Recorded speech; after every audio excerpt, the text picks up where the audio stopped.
Howdy folks, now I'm going to be at Convoy with Pure Nature. That means 4 nature orbs, no ammo monument, and yeah, and solo, obviously, and expert, obviously. So I'm starting off with the Wind Weavers and 2 Mana Wings. The reason for this is the Mana Wing has, I think, actually the highest damage to cost ratio of any nature card. Maybe Dryad, single target, right? Wind Weavers, you can double it. And maybe Dryad with including Splash, but Dryad doesn't have a unit counter. So anyway, I'm using Mana Wings. Then I can get this power wall. This building, by the way, will always attack the closest person. So that's how you should micro, is to move your units so that one unit is closer than another unit. Also, the shots are kind of slow, so it's impossible to dodge them. There you go. My Wind Weavers just survived, and we're going to come back here to heal up. Then I'm going to go for a Shaman. And yeah, you're going to see, if you watched my other videos on Convoy, the way this map works is that a walker is going to spawn here. It's going to go through this path like this, and then it's going to attack this shrine over here. And then once the shrine is done, the gate will open and you can fight the boss. The problem is the walker is going to be attacked and it's going to die. So what you can do instead, or not instead, but to save the walker from dying, is that there are just these spell devices along the path. Like, for example, here's one, and there's one. And these spell devices can be used to help the bandit walker. The problem is that one player, the spell devices all have a cooldown, and one player simply can't play the spell devices and save the walker. So you have to find another way to finish the map. And with Pure Fire, if you saw, the way I finished the map was that I got up to tier 3, and then I used some Spitfires to kill this Power Shrine. You're going to see I've got a very different approach in this Pure Nature deck. Also, I should note that uh, Pure Nature is really hard, and so the speed that you do certain things are pretty important. So that's why I've got Primal Defenders, just because they've got even better DPS than the other nature units. So I'm just going to build 3 Primal Defenders here to clear these buildings, and also defend against an incoming wave of bad guys. Some Stone Warriors are going to spawn here around 3 minutes, so about 10 more seconds. And I don't want to run into them, so I'm just kind of waiting for them to go, and then I'll follow behind them and get my way over to these power walls.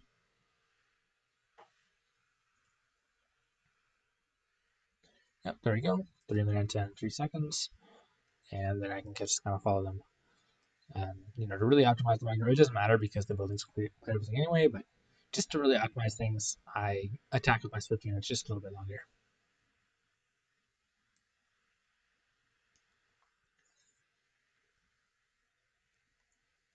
And what I'm going to do, this building has ground presence to this one, but not ground presence to this one.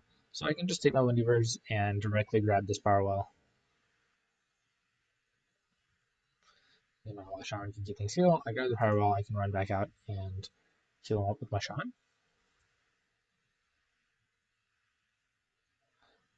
I didn't mean to trigger the Stone Warriors, but they can't hit air, so what are they going to do? They're just going to keep walking along their predefined path. And I can use the Shaman to keep my mana healed. Once that building was destroyed, I can take this power wall. Now I have taken all the power walls.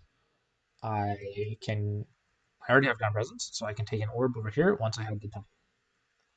And the strategy we're going to use is Parasite Swarm, because Parasite Swarm can take over. These guys are really strong. They're basically a tier 3 creature, even better than a lot of tier 3 creatures. And you can use the Parasite Swarm to just take them over, and you get unbound units. It's really strong. Not as good as Night Guard, actually, but it still works. There we go. My Mana Wing died just in time. I was going to kill him anyway, and my Shaman's going to come over here. Now, the really optimal strategy, I don't think I microed super well in this run. I don't remember. But the really optimal strategy is that these guys are going to come over here, and they're going to attack you, and you can bait one out with a Shaman. I can build my tier 2 now, right? And you see, a couple seconds makes a difference because whether or not the stone warriors are here tells me if I get tier 2 or not. You could root here if you want to. I just wanted to save the power. And yeah, there we go. So I'm kind of baiting this stone warrior out so that my towers can focus on the one. And then my parasite swarm can take over this guy who's left alive.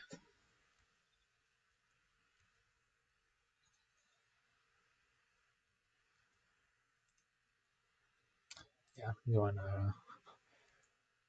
really ballsy for the breeding grounds. I think I am just gonna have to build my parasite swarm right now without waiting for the breeding grounds. That's okay. Not a big deal, especially because the power's not bound anyway. Yeah, there you go. So I get my first unit there. And the shaman is useful because he's gonna be able to continue to heal them. And I don't need to repair this. Maybe it's safe. In the Purifier run, you saw I never got attacked, but that's because the people who attack you here, they kind of like walk along this path. And so if you have this place secure, they'll attack you here instead of here. But if you don't have it, then they'll just directly attack you here. So right now what I'm doing is I'm going to play as many energy parasites or parasite swarms as possible so I can get the charges to start replenishing. I also built some Shrine of Memories here to increase my void return flow. Here he comes, Stone Warriors, and I can steal him. There he goes, 2, and then there's 3. And that's going to be plenty for me to clear the space.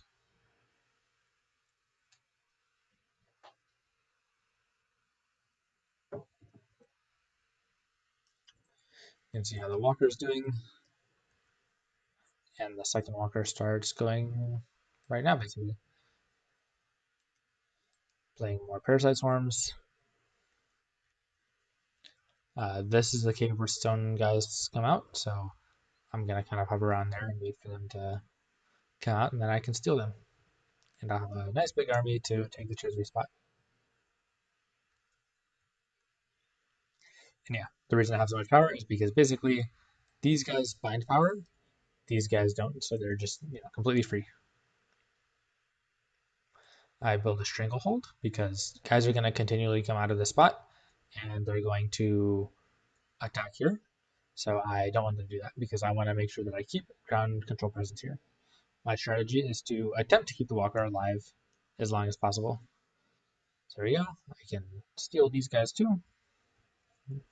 And my army grows.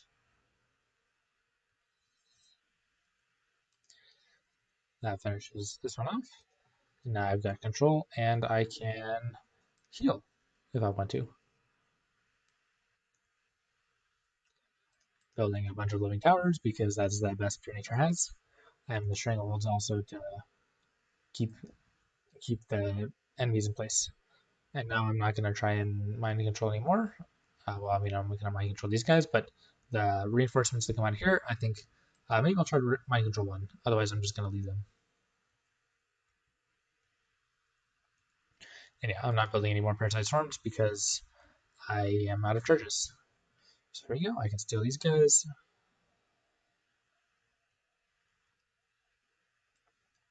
And now I've got a big army. I would like to steal this guy with parasite swarm, so maybe I'll take one of these, or maybe I decided to take both of them back to take him.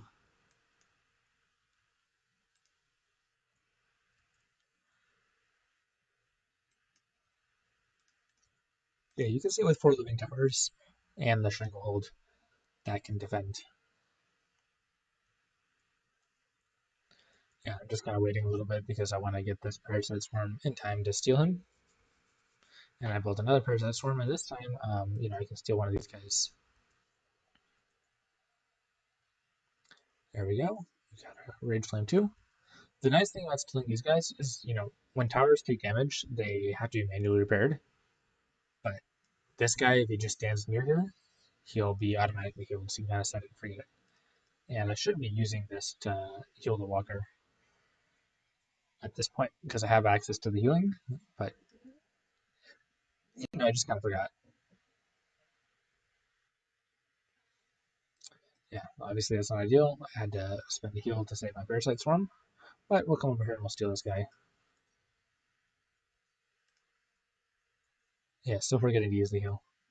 That's alright. Obviously, I still won. I wouldn't be showing you this one if I didn't win. So, spoiler.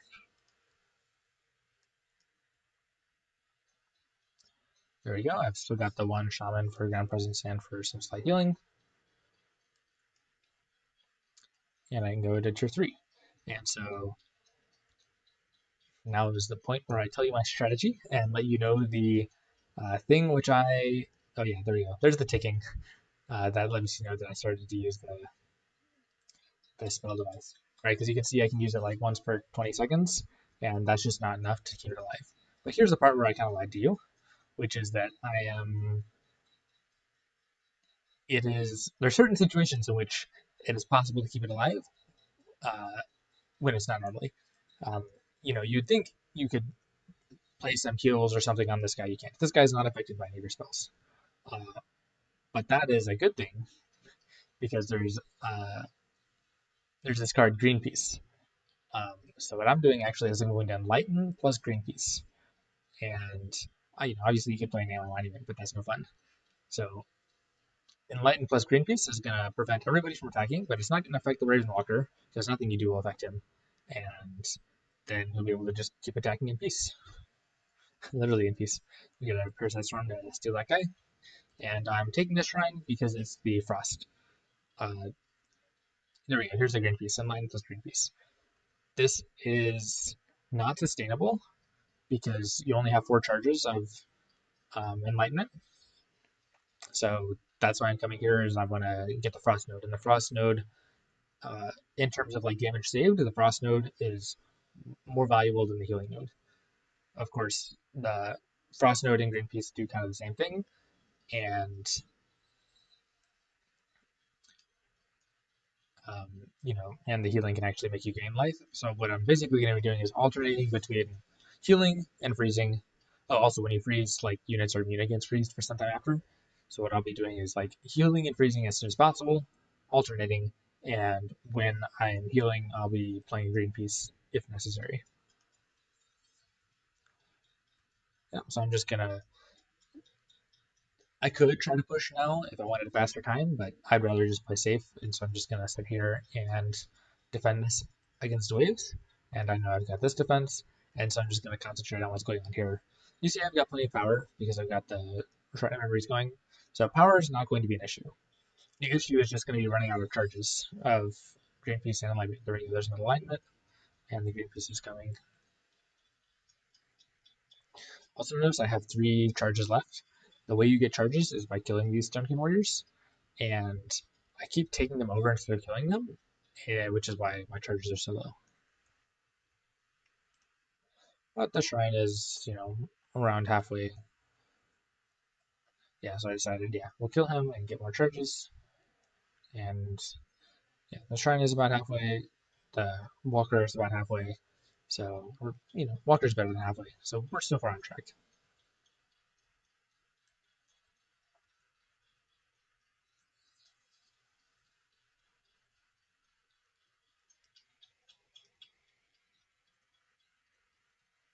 Yeah, I have so much power. I totally could. I totally could just like clear this spot and go tier 4.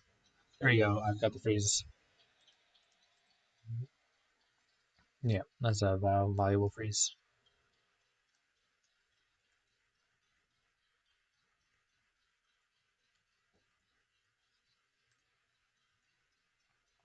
But now you see the unit is still immune against freeze, even though I can use the spell device again. So I decided I'm just going to heal to get a little more value, and Greenpeace to act as the CC. And the power shrine is going to fall. That's no question. That's for sure going to be for sure going to happen. And I think I only used 3 enlightenments, so I might even have had 1 to spare.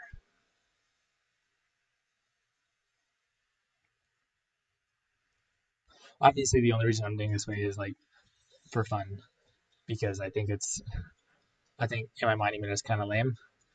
Um, but yeah, building in my mind. If you're trying to build this with such a ridiculous strategy as I'm using, just use my monument. You only have to pay for it once, and even right, like buying BattleForge points for charges of enlightenment is so expensive to get 4 charges. Way cheaper just to get the 1 AMI monument. That's already I've completed it, and the shrine falls. The walker dies once the shrine falls, and now I need to be careful of being attacked. I need to start building a stranglehold. I think that's supposed to be breeding grounds, yeah. And I go tier 4. The problem when I go tier 4 is that these guys are going to attack me, so I need to have something ready. Probably Nature's got lots of CC with Link, so that's not going to be a problem. Or even Thunderstorm, yeah, I'm just directly trying to kill him. And we're going to be attacked here, and that is a problem because I'm not tier 4. So I just decided to alignment. Green piece is nice. You don't have to protect anything because once the green piece, the units just walk away. So green piece is only 100 power, so the charges replenish quickly. And I've also got both charges in this deck. So yeah, so I'm basically not going to defend either of these positions. I will be defending this position, obviously, with 10 units, and I'm defending this position with all my towers. But I can just kind of perpetually green piece these 2 areas whenever I need to because I'm attacked. And that way I can just avoid binding a bunch of power and beat the map a little faster. And also use mind control. Oh yeah, it's like weird. For some reason, I can't mind control this guy, or maybe I can. I think I had to kill somebody, but it's like you can't mind control somebody if your population limit is too high, which is like weird because the parasite swarm itself has a population. You know, there's like a ton of mechanics that let you break the population growth, and parasite swarm is not one of them, which is really unintuitive to me.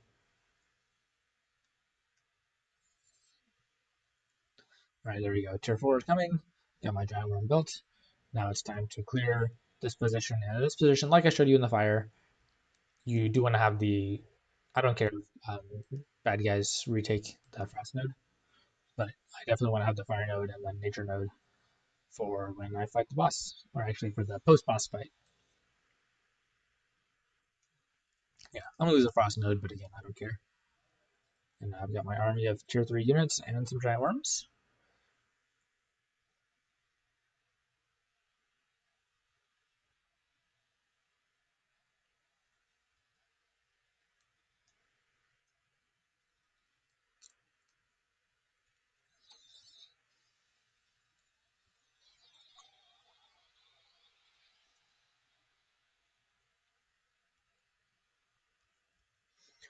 So once this base is clear, I can just go straight to engage the boss.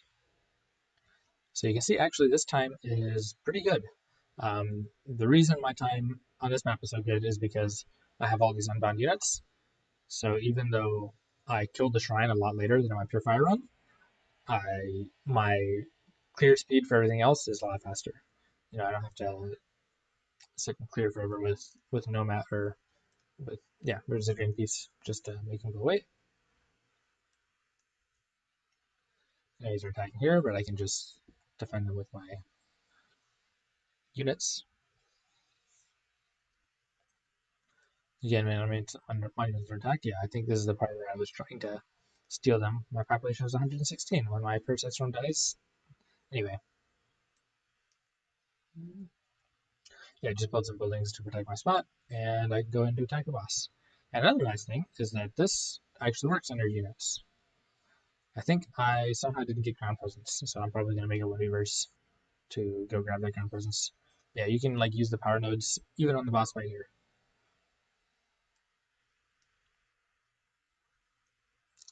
Yeah. One thing to be aware of that the guys might not leave when you green piece if there's like other things in the vicinity. So the fact that I've got units here is kind of not conducive to my strategy of green piece them until they go away. And yeah, so I've got regrowth and I've got equilibrium, and I can just kind of like use this spell device heal as well. And yeah, I got fire. I guess I didn't. I guess I had it and it just didn't show up for some reason. Yeah, I'm trying to go there with Wind Reavers anyway.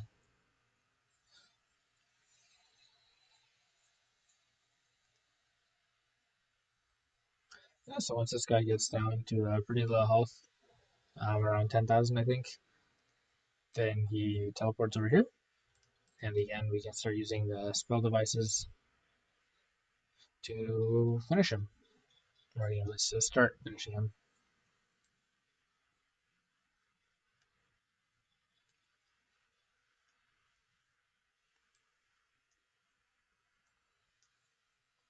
Yep, so my units here, they don't really matter. I should just protect my orb. But even, yeah, protecting my orb is not really that important. I can, for example, these guys, I could green piece them, and that way Mo will stop. Um, yeah, Mo will stop attacking them, or they'll stop attacking Mo. But I guess I didn't feel like it. I'd rather use green piece to protect my monuments.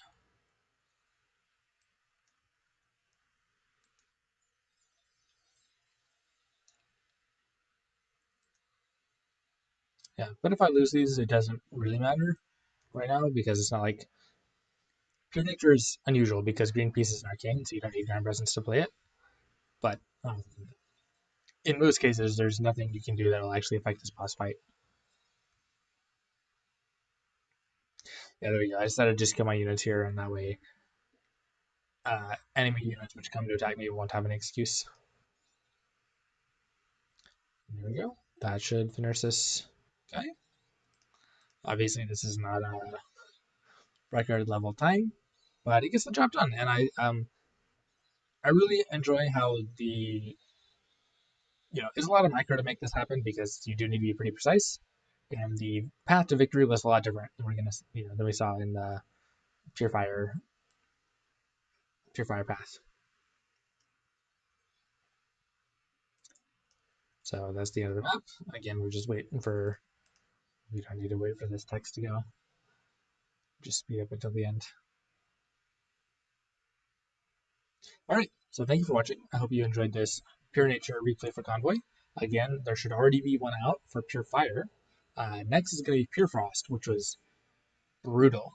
And then finally, we're going to end with the Pure Shadow run of Convoy. And the Pure Shadow one is like so easy, but it's really fast actually. And I've got like number 3 for the month for solo Convoy, just using a pure deck without even Hammer Monument, and even with like a 30-second screw up. So anyway, hope you look forward to those videos.